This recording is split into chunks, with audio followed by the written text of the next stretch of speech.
Hello everybody, welcome back to Swamp Donkey Gardens, where we do a whole lot of gardening, a little DIYing, a little bit of restoration, some repurposing, and we have a whole lot of fun. Well, first of all, I got to apologize to everybody out there.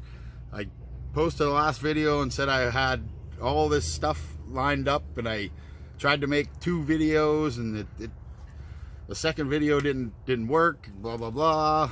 Editing problems, let's say. Not very good on a computer, not, you know, so I had a problem and I lost that video. So back here it's yeah, so I just wanted to say, you know, I just wanted to apologize for that. I do have it coming up. It's coming up right here. We'll go through what I was talking about, and we have a little more.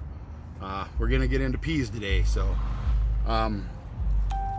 we talked I want to go back to the other day. I guess it would have been maybe the 6th, 7th, I don't know, whichever it was.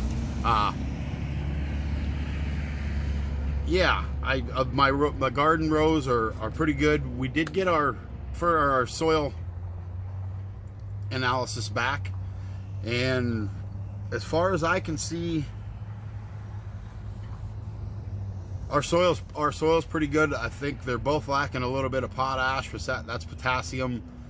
We can add that. We can build a fire with nice, you know, only hard, you know, only woods, you know, not in just no other plastics, no papers. I mean, you can do paper if you want, as long as it's not the shiny stuff. Burn that down. And your ashes, that's pretty much potash. You just got to watch what you do with it. It's mostly to put into your compost pile. Compost, as one guy I watch on, he's an Australian fella, and he's a really good gardener. I like watching him. I'll remember his name here, but anyhow, that's where we're at with that. The pH on where the raised beds are is right around 6.5, which you want it to be 6. You know, that's a half of whatever they measure. Lower 7 is optimal, so that was 6.5. The garden was actually a little bit higher, which I knew because I have a big old pine tree. That thing's got to be 75 years old. We'll check it out when we go outside here. But it's a pine tree. You know, the pine needles are acidic. It's gonna bring up your, you know, it's gonna bring up your pH and your acidity. But as far as the analysis that I seen, and I should have brought it down with me. I forgot all about it. It pretty much just says to fertilize with normal fertilizer, 10-10-10, and go with there, which that's great. There wasn't really anything. I mean, the calcium in the garden section, the garden part of was off the charts. You know what I mean? So, and that's fine. That's because of the sandstone in there, and the you know, that has calcium in it. We did get the polytunnel up, as you can see. I'm in here. I got a kind of a little space set up. I got my planting table. We got her up. I got to do a few little adjustments.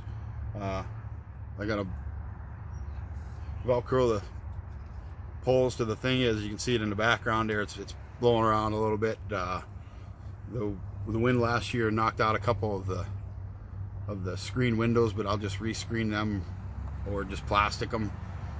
There's the door. I gotta put a door on, a hard door on it. Not a hard door, but I'm gonna build a plastic, just 2x4 door, and put her in there. Put a frame in there, and the zipper broke on the last one. But excuse me.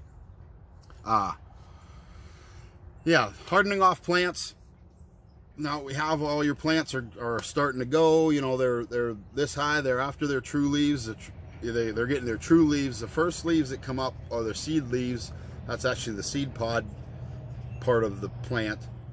But the next set are the true leaves. And speaking a little bit about that, our pepper, all our pepper, everything that we planted is up except our onions. I I don't know what's going on there. I kind of put them off in their own little heated section just to kind of keep an eye on them.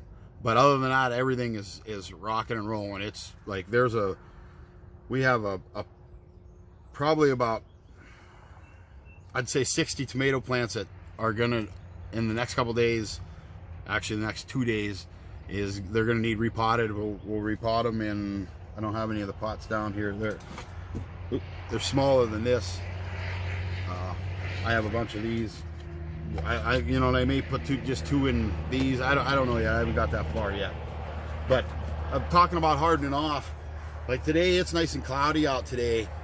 Today would be a good day to just bring your plants out, you know, outside, as long as they got their set of true leaves and maybe a little more. I wouldn't bring them out. I wouldn't risk it if they're just, you know, just popping, and you know, they only have 2 sets of leaves. I wouldn't risk it. But once they get a little bigger, you got to acclimate them outside.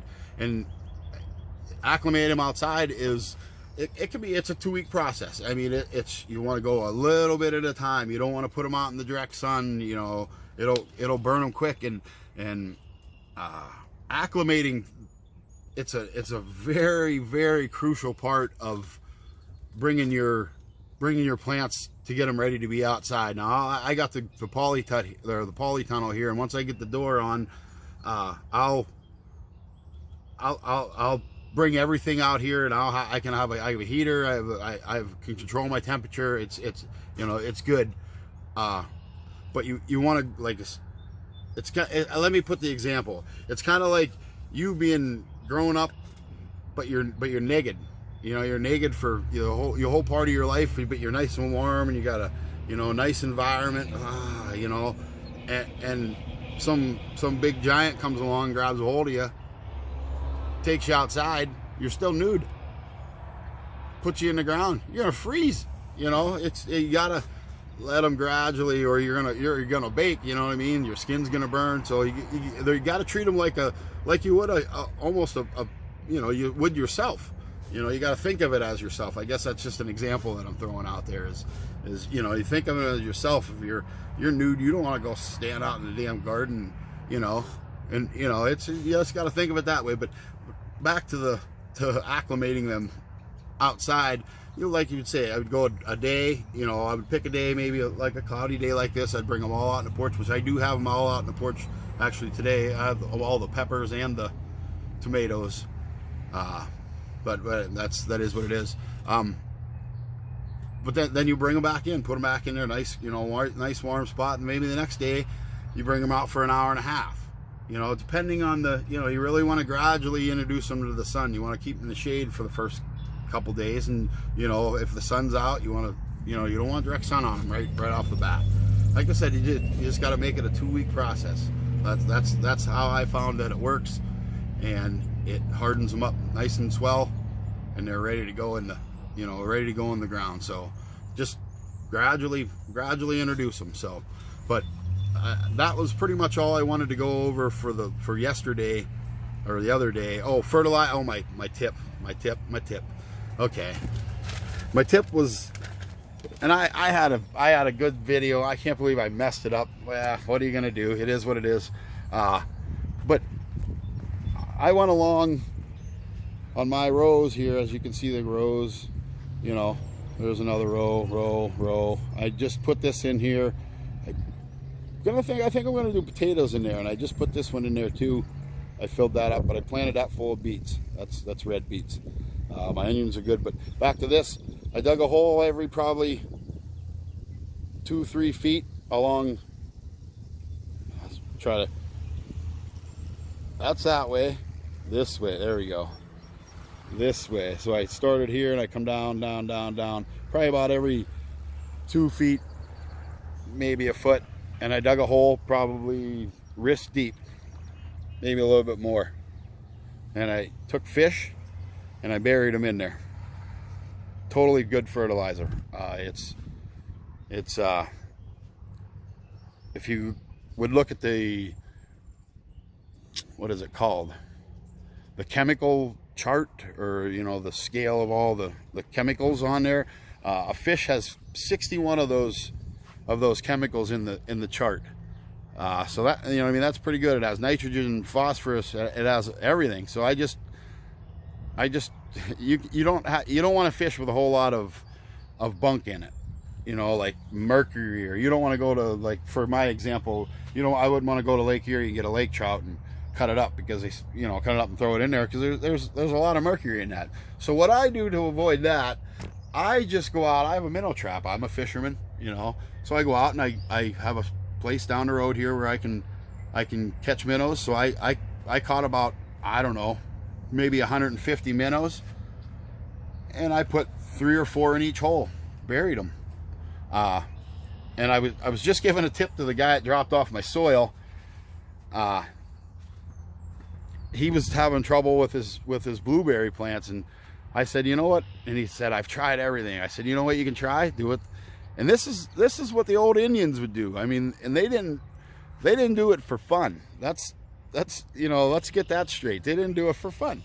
They did it to live, you know. So, but if you remember back, as I referred, if you remember back in grade school, you always seen, you know, if the Indians were planting stuff, they were, there was always a fish involved. So they always planted fish in it, and it's good fertilizer. It works. I do it every year. It works. You know, it works for me. It may not for you. I hope it does. You know, and another tip, eggs. You can take an egg, you can dig under wherever you're planting your thing, or wherever you're planting your plant, smush it up, put a little bit of dirt over it, plant your plant, fertilizer, natural fertilizer.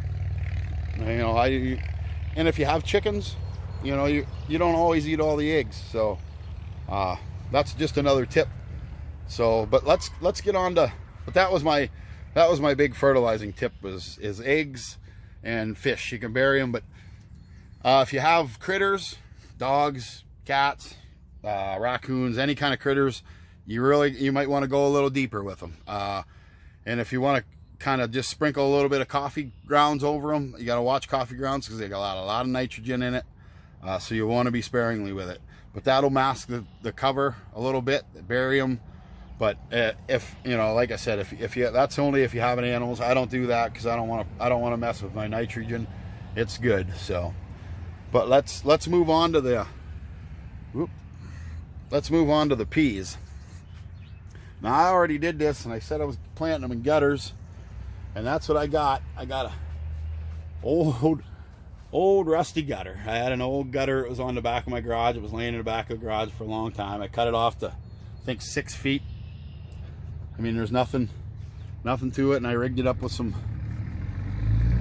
twine and I got these aluminum wraps around here, so it just keeps it. I didn't put one on this one. But yeah, so I went along, and you can load your peas up. I know a lot of the, I'll turn you here. I know a lot of the packages say, you know, plant, you know, you're 6 inches apart, or, you know, what's there. I don't see why you can't crowd it, in my case, unless you're planting like heads of cabbages or heads of lettuce, or, you know, something that you know is going to need, you know, a tomato plant. You can't plant tomato plants right in, but peas you can.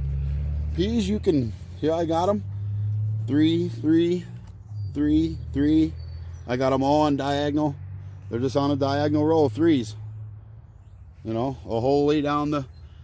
Now I went down here, and I'll mark on here. I stopped here with peas, and now if you notice, you can't see them, but I went with some. Now them are sugar snap peas. Let me show you the peas, sugar snap peas, and these are beans. So I'm just trying this out. So, but these are beans in this half.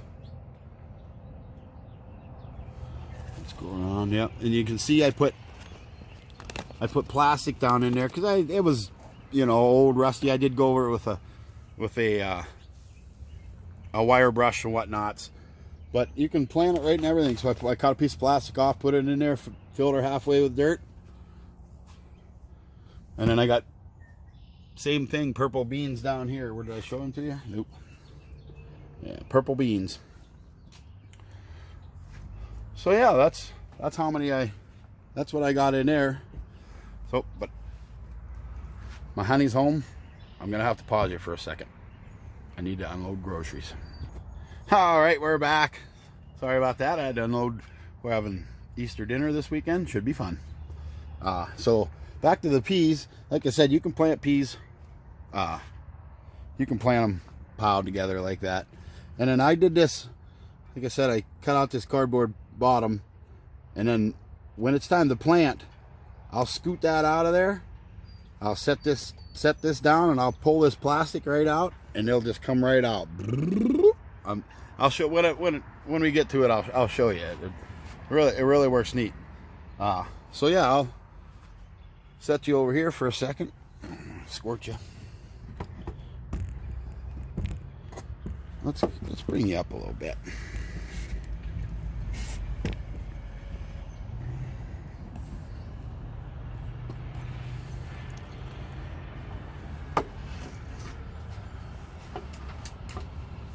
All right. And now we got our. Ooh, this mix is nice. Nice mix. We got a load of dirt today. It's got nice mushroom compost. Look at it. It's beautiful dirt. Look at, holds together, just like it should. Looks like a, what, poop. And it smells it almost smells good enough to eat. Look at the mushroom compost. It's got, it's good dirt. So I got that gutter about halfway filled up. So I'll go by. Got the old shovel load. Try to keep in, and I did drill holes in the bottom of the rain gutter, and I did slit holes in the. Now I don't pack them down. I don't push them down. They're right. I just leave them right on there, and then put about, let's say about an inch, maybe 2 inches. Whichever. You don't want to fill her up over. You want to leave a little ledge so you can get some water. So we'll move right down. Look at this cool old pail I got from an auction. I love it. Cool as hell. Galvanized.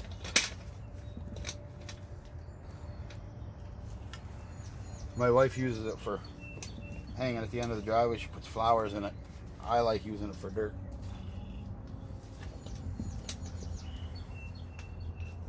So we'll just go along there, and I know the dirt's nice and fine, and it does got a little bit of wood in it and stuff like that, but that's mushroom compost, and I know it's good. You really got to watch where you get your dirt. Get your reputable dirt dealer so you know what you're getting.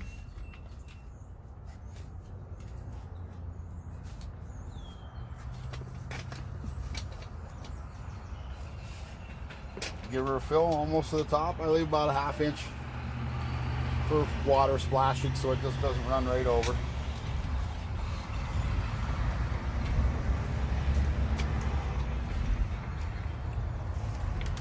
And now your peas are a cold weather crop, so they can handle a little bit of frost, a little bit of cold. They don't mind it. It won't dust them. You can't get a heavy frost on them. That'll kill them.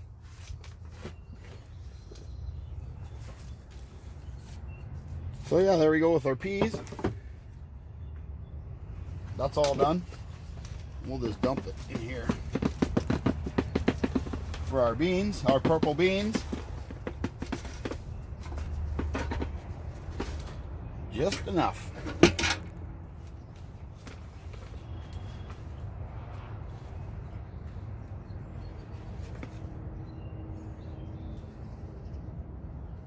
Break these little pieces of, oh, you can see it, it's old pieces of mushroom compost and old pieces of wood and delish. Comes right from a fresh compost pile. I got that stuck in my head. I watched that Australian fella today. He's Self-Sufficient Me is that guy's name. So if you like gardening videos and you like great different tips from a fellow from Australia, look them up. Self-sufficient me gardening.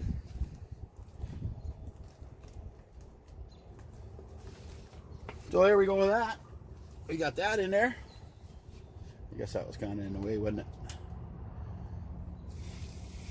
And we'll water in.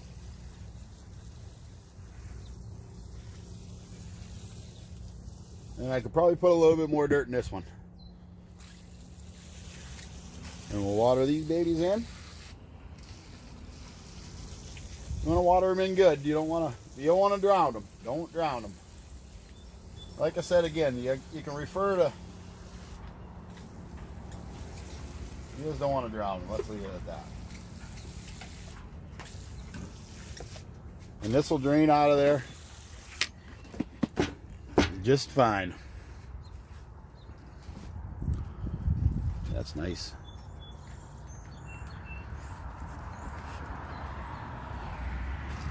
Yeah, and this one, yeah, I like to put the dirt up to these, right up to about there.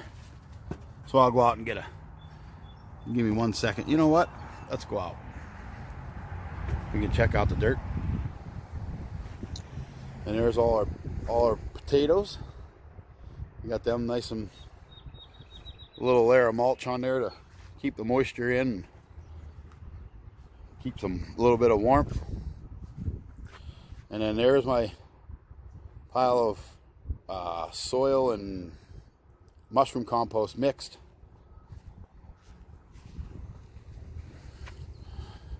And these ones here, these beds are, I put some of that dirt that we were talking about, or we just looked at right there. I take this chunky stuff out of there, this old dead grass. You don't need any grass seeds in your stuff. But then underneath this, I put probably about 2 inches of compost, like from my compost pile over there, like that. That's not any. There, you got some. But yeah, it's good dirt. And I added peat moss. There's all sorts of, but it's good dirt. It holds together good. It could be a little wetter, but that's good fertile dirt. I did add some fertilizer to it the other day, some organic fertilizers, I think some pellets. But then I'll come along here and I'm going to rototill this in one more time, and then maybe put a layer of the other layer of this dirt over here, and then that'll be good.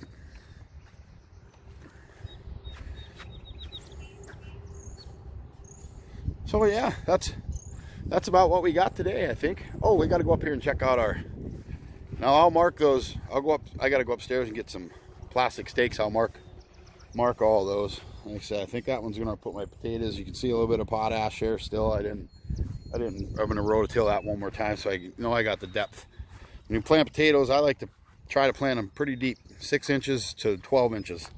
Well, not even 12 inches, but 6 to 8 inches at least. Then you got a mound. But here I got, it's my beets, red beets.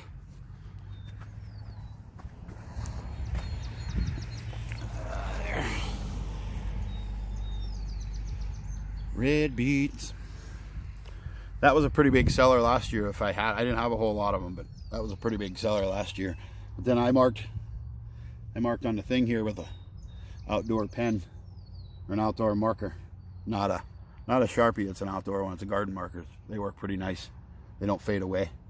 But I marked on here when I planted them what it is. You know what it is tall top, early wonder. And then my garlic is coming up really good. And then in this, where are we at here? Back here where it's from there back, I planted spinach. And spinach is another cold weather crop. Yeah, and then just going through what we got. Like I said, maybe tomorrow we'll go through. I'll start out upstairs, and we'll go through all our seedlings. Like I said, they're doing great. And then in this row here, I got, let's back you down here. I have peas. Also, I think they're early burpees or early burp something on the order. We'll look at it in a minute. But I got 2, 2, 2, 2, 2, 2, 2, 2, 2, and they're all about an inch apart. No, or not about an inch apart. About let's say about an inch apart. The 2 rows. So I got that packed with. It's marked down there. You can see it. There's whatever it is. But I put them in there. I'm trying to get I know it's a little early, but I'm trying to get my cold weather crops in. The ones that I know that can handle a little bit of frost. You get a little bit of, ooh, almost wrecked. Oh yeah, I was gonna get some dirt. Forgot about that. But yeah, I gotta, like I said, I watered that in, but I will do another layer of dirt on there, and we'll fix that back up. And so our peas should be good there, and we'll let them go there till they get about that high or so. You know what I mean? A little bit before these wisen our string, and this side's our beans, and then this side's our peas. But we'll let them get about as high as this string or about as high as this, and then we'll take that out of there and dig a spot right in our raised bed garden. I haven't figured out which one to do it in, but we'll go along and we'll dig a trench, and we'll just lay them right up along the trench. You'll see when I'll have a video on that, how we get that done. So oh, let's take a walk down here. I want to do one more thing, and then I'll let you go. Like I always say, if you can subscribe, like, comment, share, that's great. You know, and I thank everybody for that. The channel is growing, which, like I said, I just want to apologize for the other day, technical difficulties. Oops. So, but this is my water source. I got my creek, goes up there, comes from a spring up over the hill, but I went and dug a big spot out, and I got my pump, goes right in my bucket. Oops, I just made a mess of it. I better shut it off before it doesn't suck up all that dirt. But I try to be real still with it when I put it in there. Actually, I let it in there, and I let it calm way down so it doesn't suck up dirt through your system. But we'll, Bye, Dad. well, everybody's leaving. See you later. Melody, my honey, Carrie, she's leaving, going back to work. She's going to work, and I'm gonna keep it working. So yeah, that's our water system. Like I said, I don't use the hose. I don't use the city water, I should say. Too much stuff in it. So let's set you back there, bring you here, and we'll get out of here. Yeah, that was our spinach that I ripped off the top. What was it again? An early cold weather. Here's the peas that I showed you that are actually in the garden, earlies. And then we're gonna put these somewhere too. I think in one of them raised beds. I think we're gonna fill her up with onions. So, but yeah, with that we covered. I'm glad I covered. Sorry I went super long. I guess I try to, like I said, try to keep them a little bit under 20 minutes so it's, you know, doesn't get so boring. But yeah, we got our peas in, showed you how to do gutter peas. Once they start going, I'll bring you back and I'll show you how I put them right in the ground. Like I said, they should be good out here. There shouldn't be a problem. They should germinate, and I don't have to worry about any mice getting them, you know, any birds going in there digging. They're right in here safe. So that's our peas and our beans. We can't forget about our Royal Burgundies. Them look pretty good, actually. So, but all right, that's all I have here today. Thanks for joining me. Again, don't be afraid to hit the big thumbs up. Hit the big thumbs up. And yeah, share it around. Try to make it the most popular gardening video ever. I'm not expecting that, but yeah, don't be afraid to, like I said, like, share, comment. Follow me along at Swamp Donkey Gardens on Facebook. Yeah, that's what we got today. So with that being said, I hope everybody has a great day.